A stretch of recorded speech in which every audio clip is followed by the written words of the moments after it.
Alright, well, I was driving down the road and saw this big massive tree.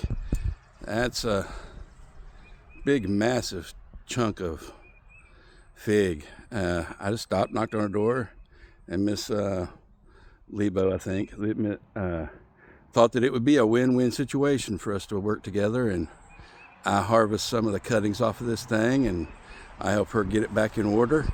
It is huge. I'm talking, this tree is huge. I would say 16 foot tall back to into the top of it. And I would say from one side to the other, it's every bit of 20 feet. This is it's a productive little, I mean, one end right here, and there's 1, 2, 3, 4, 5, 6, 7, 8, 9, 10. I mean, there's 10 figs on that one. 10, 11, 12, 13, 14, 15, 16, 17, 18, 19, 20, 21, 22, 23, 24, 25. So on that end right there, there's 25 figs on it. It is just a prolific producer. Looks like the deer are getting these bottom ones, but the problem with this one is it's an old tree that has broken down. I mean, it has this trunk at one time this thing got massive.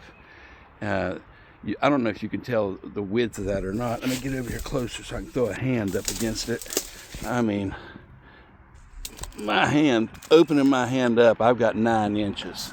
From fingertip to fingertip is 8.5, 9 inches. And so this thing got massive, and what it done was it started breaking down.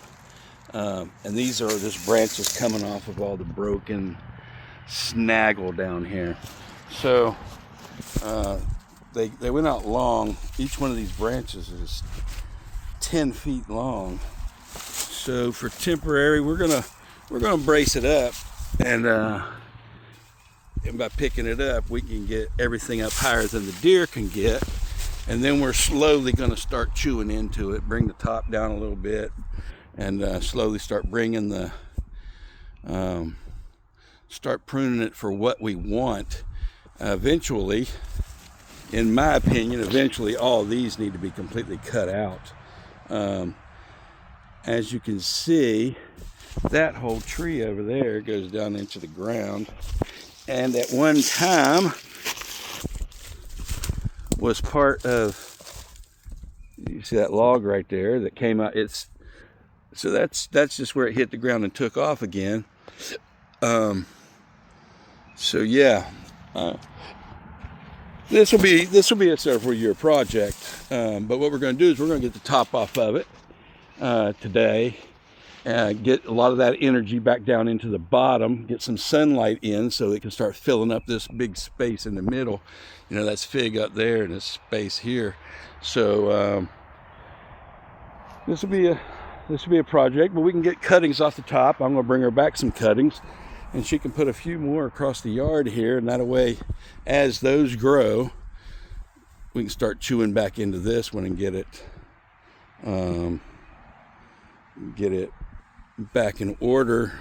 A lot of poison ivy under this tree that we're going to deal with, but this is going to be a good one for to watch along the way as we bring it, because